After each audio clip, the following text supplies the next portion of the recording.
Dear साथियों, class 12 की इस लेटेस्ट वीडियो में आप सबका बहुत बहुत स्वागत है। तो डियर साथियों, आज हमारा जो है ना चैप्टर जो सेकंड चल रहा था उसको हम आगे बढ़ाते हैं। और आज जो है ना मेरे भाई कुछ इंपॉर्टेंट टॉपिक है हमारे। इंपॉर्टेंट टॉपिक में भाई हम चालकताओं को देखेंगे। आज किसको देखने वाले हैं भाई? चालकताओं को, जिसमें से आज सबसे पहले देखा जाएगा विद्युत अपघटनी चालकता। ये जो विद्युत अपघटनी चालकता है ये क्या होती है। इसके बाद जो मोलर चालकता है ये क्या होती है। फिर तुल्यांकी चालकता है ये क्या होती है। तो आज इन चालकताओं को देखा जाएगा। और मैं कहूं ना तो ये एक इंपॉर्टेंट टॉपिक है आज के लिए, मोस्ट इंपॉर्टेंट टॉपिक आप मान लीजिए, क्योंकि इनके बिना पहली बात तो आगे टॉपिक नहीं स्टार्ट हो, आगे टॉपिक नहीं बढ़ेगा, आगे चीजें समझ में नहीं आएंगी। और दूसरी बात इंपॉर्टेंट, ये पेपर में भी आते हैं, तो हर तरह से इंपॉर्टेंट ही इंपॉर्टेंट है। मतलब पूरा डीपली पढ़ेंगे अच्छे से समझ के, कोई दिक्कत नहीं रहेगी, है ना। तो सबसे पहले आप हेडिंग डाल दीजिए मेरे भाई, विद्युत अपघटनी चालकता। अब देखो नाम से समझ में आ रहा है। देखो ये पहला क्या है, विद्युत अपघटनी चालकता, है ना। विद्युत अपघटनी चालकता, है ना, समझेंगे, कोई दिक्कत नहीं है। लेकिन इससे पहले मेरे भाई आप थोड़ा सा एक सेल के बारे में समझ लो। मैंने आपको पहले भी समझाया था लेकिन अब समझा रहा हूं, आप अच्छे से समझ जाना। किसके बारे में? सेल के बारे में। तो भाई यहां पर अगर मैं लिखूं कि ये सेल है, अगर मैं लिखूं बेटा ये क्या है, सेल, तो भाई यहाँ सेल को हम बैटरी भी बोलते हैं। सेल को हम क्या बोलते हैं? बैटरी भी बोलते हैं। तो ये सेल और बैटरी जो है ना सर, ये होता क्या है? तो मेरे भाई सुन लो, आज के बाद भूलना मत। सेल या बैटरी शब्द जो है ना, इस सेल या बैटरी शब्द का मतलब ही है बेटा धारा उत्पन्न करना। क्या? धारा उत्पन्न करना, धारा उत्पन्न करना। ध्यान रखना, ये जो सेल या बैटरी शब्द है इसका मतलब ही क्या होता है बेटा? धारा उत्पन्न करना। उसका मतलब क्या है? धारा उत्पन्न करना। ठीक है, अब समझ गए सर, धारा उत्पन्न करना है। ठीक है, तो बेटा कभी भी आप घर में सेल खराब हो जाता है या बैटरी खराब हो जाता है, या घर में आप सेल या बैटरी लाते हो, तो आप धारा उत्पन्न करने के लिए लाते होगे। या तो आपकी टॉर्च में डालना होगा, या आपकी घड़ी में डालना होगा, या आपके रेडियो में डालना होगा। रेडियो तो आजकल बंद ही हो गए हैं, है ना। तो सेल या बैटरी शब्द का मतलब क्या होता है? धारा उत्पन्न करना। ये समझ गए? अच्छा, सेल या जो बैटरी है सर, ये धारा को उत्पन्न कैसे करता है ये और बता दो तो मजा आ जाएगा। बिल्कुल, हम आपको सब बताएंगे। तो मेरे भाई पहले सेल में सुनो क्या क्या होता है। तो बेटा सेल होने के लिए जरूरी है कि सेल में एक क्या हो, पात्र हो। जैसे ये आपको पात्र दिखना है, बिल्कुल ऐसा पात्र होना चाहिए, इस टाइप का या किसी और टाइप का। सेल होने के लिए जरूरी है कि क्या हो, पात्र हो। ठीक है सर। सेल होने के लिए आगे क्या जरूरी है? तो सेल होने के लिए बेटा आगे ये जरूरी है कि सेल होने के लिए जरूरी है कि सेल में 2 इलेक्ट्रोड हो। कितने इलेक्ट्रोड हो बेटा? 2 इलेक्ट्रोड हो। अच्छा, इलेक्ट्रोड क्या होता है? कुछ नहीं, धातु की छड़ होती है। किसी भी धातु की हो सकती है, जिंक की होती है, कार्बन की होती है, कॉपर की होती है ना। तो देखो जिंक की हो सकती है, कार्बन की हो सकती है, कॉपर की होती है। मोस्टली इनका उपयोग किया जाता है। और फिर किसी भी धातु की छड़ को हम इलेक्ट्रोड बोलते हैं। इलेक्ट्रोड 2 होते हैं। तो भाई पहला आपका एनोड होता है, दूसरा आपका कैथोड होता है। ये भी समझ गए। एनोड सर प्लस होता है, कैथोड माइनस होता है। बेटा कभी कभी एनोड माइनस और कैथोड प्लस भी होता है, वो सेल के प्रकार के ऊपर डिपेंड करेगा। तो आगे मैं सेल के प्रकार बताऊंगा तो उसमें समझा दूंगा आपको। ठीक है, चलो ये भी समझ गए। अब बेटा सेल होने के लिए एक सबसे बड़ी जरूरत चीज है, सबसे जरूरी चीज है, वो है आपका विद्युत अपघट्ट। सेल होने के लिए जरूरी है कि क्या होना चाहिए? विद्युत अपघट्ट होना चाहिए। ठीक है सर, विद्युत अपघट्ट होगा। अच्छा, विद्युत अपघट्ट के हमने रूप में ले लिया H2SO4। तो अब जैसे ही हम विद्युत अपघट्ट को सेल में डालते हैं बेटा, तो सेल में क्या, ये विद्युत अपघट्ट अपने आयनों में टूट जाता है। जैसे H2SO4 डाला तो H प्लस SO4 2 माइनस में टूट गया। जरूर टूटता ही है, इनके टूटे के बिना टूटे काम नहीं चलेगा, ये जरूर टूटता ही है सर। चलो सर ये भी समझ गए। आगे क्या होगा? तो बेटा आगे जरूरी ये है कि देखो इससे धारा का उत्पन्न अभी नहीं होगा। इतना सब होने पर भी धारा उत्पन्न नहीं होगी इस सेल में। कब तक बेटा? जब तक धारा उत्पन्न नहीं होगी, जब तक ये जो धनायन और ऋणायन है ये एनोड कैथोड की ओर ना जाए। बेटा प्लस वाला माइनस की ओर जाता है, माइनस वाला प्लस की ओर जाता है। तो जब तक ये एनोड कैथोड की ओर नहीं जाते ना, तब तक सेल में धारा का प्रवाह नहीं होता। ये बात याद रखना, ये बात आपको मोस्टली बहुत अच्छे से याद रखना है।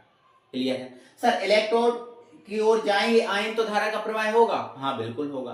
और बेटा एक और बात सुन लो, जब तक ये आयन इलेक्ट्रोड की ओर जाते रहेंगे सेल में, तब तक ही धारा का प्रवाह होगा। और जैसे ही इनने आना जाना किया बंद तो सेल में धारा का प्रवाह भी हो गया क्या, बंद। और इसीलिए तो हम कहते हैं सेल खराब हो गया। सेल बेटा खराब तभी होता है जब इन आयनों का इलेक्ट्रोड की ओर आना जाना बंद हो जाता है और हम कहते हैं सेल खराब हो गया, ठीक है ना।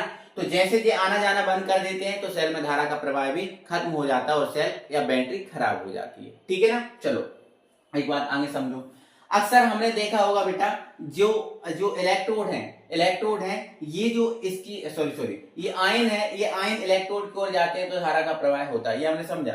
लेकिन बेटा अगर ऐसा हो कि ये जो आयन है इलेक्ट्रोड की ओर जा रहा है और जाने की तलाश में है, मतलब धीरे धीरे जा रहा है और हो सकता है यहां तक गया और यहां पर आके रुक गया, यहां तक पहुंच ही ना पाए, तो धारा का प्रवाह होगा, नहीं होगा। जब तक ये इलेक्ट्रोड की ओर नहीं जाएगा तब तक धारा का प्रवाह नहीं होगा, है ना। और एक और बात, अगर ये जितने जल्दी जल्दी इलेक्ट्रोड की ओर जाएंगे तो धारा का प्रवाह उतना ही तीव्र होगा और जितने धीरे धीरे जाएंगे धारा का प्रवाह उतना ही कम होगा। तो सीधी सी बात, सेल में धारा का प्रवाह इन आयनों पर डिपेंड करता है। आयन जाएंगे तो धारा का प्रवाह होगा, जितने जल्दी जाएंगे उतनी ज्यादा धारा मिलेगी, जितने धीरे जाएंगे उतनी धारा कम मिलेगी। और एक और बात, इनकी संख्या जितनी ज्यादा होगी धारा का मान उतना ही होगा, इनकी संख्या जितनी कम होगी धारा का मान उतना ही कम होगा। ये भी बात आपको याद रखना है इस सेल में। अब सेल समझ गए, अब आप विद्युत अपघटनी चालकता समझ सकते हो।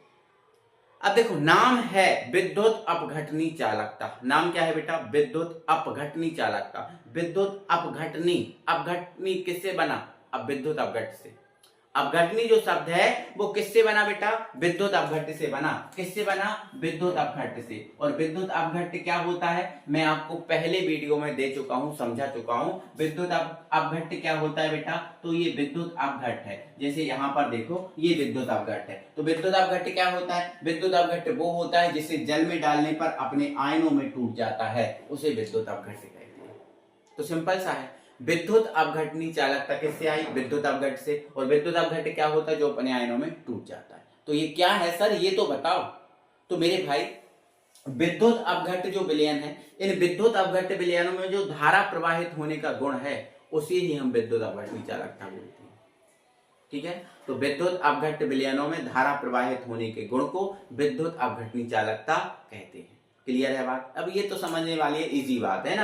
अब आगे, तो आगे बेटा इसमें एक पॉइंट याद रखना, इसे लैम्डा से व्यक्त करते हैं। इसे लैम्डा, ये जो लैम्डा दिख रहा है ना, ये लैम्डा से व्यक्त करते हैं, व्यक्त करते हैं, ये बात याद रखना।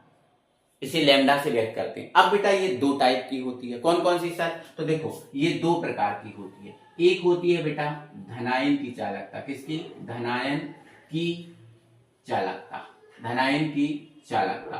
सर धनायन की चालकता क्या होगी, तो मेरे भाई आपको पता है विद्युत अपघट्ट में दो आयन बनते हैं, एक धनायन बनता है और एक ऋणायन बनता है। तो जो धनायन है, इस धनायन की चालकता को हम इस धनायन से जो चालकता मिलेगी वो धनायन की चालकता होगी, है ना। और धनायन की चालकता को हम देखो, चालकता को हम विद्युत अपघटनी लैम्डा से, लेकिन धनायन की है तो यहाँ हम क्या लगा देते हैं, प्लस, तो ये धनायन की चालकता, ठीक है, याद रखना, है ना। अब इसी टाइप से बेटा ऋणायन की चालकता अगर है तो बेटा ऋणायन की चालकता अगर है तो ऋणायन की चालकता, तो ऋणायन की चालकता अगर है तो इसको हम लैम्डा यहाँ लगा देंगे माइनस, तो इसको हम लैम्डा माइनस से व्यक्त करेंगे, माइनस लगा दिया लैम्डा माइनस से। तो ये बातें याद रखनी हो गया, आगे आपको काम आएंगी। तो धनायन की चालकता को लैम्डा प्लस से और ऋणायन की चालकता को लैम्डा माइनस से। क्या है, विद्युत अपघट्ट विलयनों में धारा प्रवाहित होने के गुण को विद्युत अपघटनी चालकता कहेंगे। इस धनायन के कारण जो आएगी वो धनायन की चालकता, इस ऋणायन के कारण जो आएगी वो ऋणायन की चालकता। सर ये बात हम क्लियर हो गई, ये बात हमें समझ में आ गई, हमारे माथे में जम गई ये बात। अब क्या होगा सर, आगे क्या होगा, तो बेटा आगे जो विद्युत अपघटनी चालकता है इसको प्रभावित करने वाले कारक समझो। बिल्कुल आपने सेल समझ लिया है ना, आप बहुत सी चीजों को क्लियर कर चुके हो बेटा।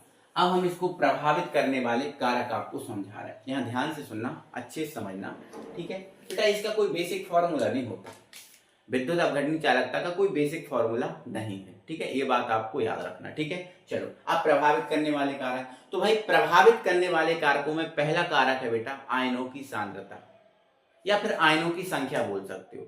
आयनों की सांद्रता या फिर आयनों की आप संख्या बोल सकते हो, ठीक है, मैंने अभी आपको समझाया। विद्युत अपघट्ट में धारा किसके कारण आती है? आयनों के कारण। किसके कारण आती है? आयनों के कारण। अगर ये आयन ज्यादा है तो विद्युत अपघटनी चालकता का मान क्या होगा? ज्यादा। और अगर ये आयन कम है तो विद्युत अपघटनी चालकता का मान क्या होगा? कम होगा। तो सिंपल सा है, यदि किसी विद्युत अपघट्ट में आयनों की संख्या अधिक होती है तो सांद्रता भी क्या होती है? अधिक, क्योंकि सांद्रता संख्या पे डिपेंड करती है या फिर संख्या सांद्रता पे डिपेंड करती है, दोनों एक दूसरे के इनवर्सली प्रोपोर्शनल है। तो आयनों की संख्या अगर ज्यादा होगी तो विद्युत अपघटनी चालकता का मान क्या होगा? ज्यादा होगा, और कम होगी तो कम होगा। क्यों? क्योंकि आयनों की संख्या अगर ज्यादा है तो ज्यादा इलेक्ट्रोड की ओर जाएंगे आयन, और ज्यादा इलेक्ट्रोड की ओर जाएंगे तो विद्युत अपघटनी चालकता क्या हो जाएगी? ज्यादा हो जाएगी। ठीक है, बात जम गई। बात आगे बढ़ो। अगला हमारा पॉइंट है विलयन में आयनों की गतिशीलता। वो ही इसके ऊपर ही डिपेंड है, आयनों की गतिशीलता।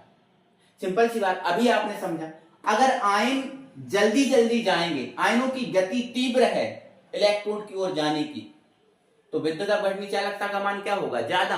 और आयनों की गति कम है तो विद्युत अपघटनी चालकता का मान क्या होगा? कम। शब्दों में देखो आप, यही लिखा हुआ है, सिंपल सा है बेटा, कोई परेशानी नहीं है। अगला है विलायक की श्यानता। अब विलायक की क्या है? श्यानता। अब सुनना, श्यानता क्या होती है पहले ये समझो। श्यानता क्या होती है? श्यानता, तो आपने श्यानता शब्द जो है ना 11th में पढ़ा होगा। श्यानता क्या होता है? बहने का गुण। बहने का जो गुण होता है, या फिर बहने से रोकने का गुण। बहने से, ऐसा बोल दूं, बहने से रोकने का गुण। बहने से रोकने का जो गुण होता है वो श्यानता होता है। बहने से रोकने का जो गुण है वो क्या है बेटा? श्यानता है। आपको पता है जो गाढ़े द्रव होते हैं, कैसे द्रव होते हैं? गाढ़े। जैसे मान के चलो शहद है, क्या है? शहद, ये गाढ़ी है ना। अब जैसे पानी है, वो क्या है? पतला है। तो पानी पतला है तो पानी ज्यादा बहता है शहद की तुलना में, तो पानी की श्यानता जो है ना वो कम होगी, लेकिन शहद की श्यानता क्या होगी? ज्यादा, क्योंकि इसमें बहने से रोकने वाला गुण क्या है? ज्यादा, तो श्यानता ज्यादा। बहने से रोकने वाला गुण क्या है? कम, तो श्यानता कम। ये आपने 11th में पढ़ा होगा श्यानता। तो आपने यही तो डाली हेडिंग, विलायक की श्यानता, यही तो है हेडिंग। अगर मान लो ये जो आपका H2SO4 है वो गाढ़ा है, क्या है? गाढ़ा। अब जब गाढ़ा है तो इसके जो आयन है वो आपके, भाई देखो, गाढ़े पदार्थ धीरे धीरे बहते हैं ना, गाढ़े पदार्थ धीरे धीरे बहते हैं ना, और पतले पदार्थ तीव्रता से बह जाते हैं। तो अगर जो विलायक है, विलायक मान के चलो विलायक के रूप में ये विद्युत अपघट्ट लिया, अगर इसकी श्यानता क्या है? कम है, या श्यानता ज्यादा है। अगर श्यानता ज्यादा है मतलब ये गाढ़े होंगे, और श्यानता ज्यादा है मतलब गाढ़े होंगे। अगर गाढ़े हैं तो ये धीरे धीरे इलेक्ट्रोड की ओर जाएंगे, और जब धीरे धीरे इलेक्ट्रोड की ओर जाएंगे तो विद्युत अपघटनी चालकता का मान क्या होगा? कम होगा। और श्यानता कम है तो विद्युत अपघटनी चालकता का मान ज्यादा होगा। कितने कारक हो गए? 3 हो गए ना। और चौथा पॉइंट है बेटा ताप। क्या है? ताप। तो बताओ, ताप बढ़ाओगे तो आपको पता है अच्छों की गति बढ़ जाती है। यार खुद सोचो, अगर यहां आग ही जल उठे एकदम, तो मैं यहां रुकूंगा? भले ही मुझे कितना भी मतलब इंपॉर्टेंट हो यहां रुकना, लेकिन रुकूंगा क्या? नहीं, क्योंकि यहां भाई आग ही, अगर मैं रुकूंगा ना तो मैं जल जाऊंगा। तो आयनों की गति बढ़ जाती है ना, बढ़ जाती है कि नहीं? तो ताप बढ़ाने पर आयनों की गति क्या होगी? बढ़ जाएगी। और जब आयन की गति बढ़ेगी तो आयन जल्दी जल्दी इलेक्ट्रोड की ओर जाएंगे, तो धारा का मान भी क्या होगा? ज्यादा होगा। तो आयनों की गति है ना ताप के ऊपर डिपेंड करती है। तो ताप बढ़ाने पर विद्युत अपघटनी चालकता का मान बढ़ेगा, और ताप कम होगा तो विद्युत अपघटनी चालकता का मान क्या हो जाएगा? कम हो जाएगा। बस हमें ये 4 कारक याद रखने हैं, बस हमारा काम हो गया। तो ये विद्युत अपघटनी चालकता समझ गए, लैम्डा से व्यक्त करते हैं, ठीक है ना। और इसको प्रभावित करने वाले कारक हैं, ये समझ गए। अब जो है ना अगला टॉपिक स्टार्ट होता है जिसको हम पढ़ते हैं।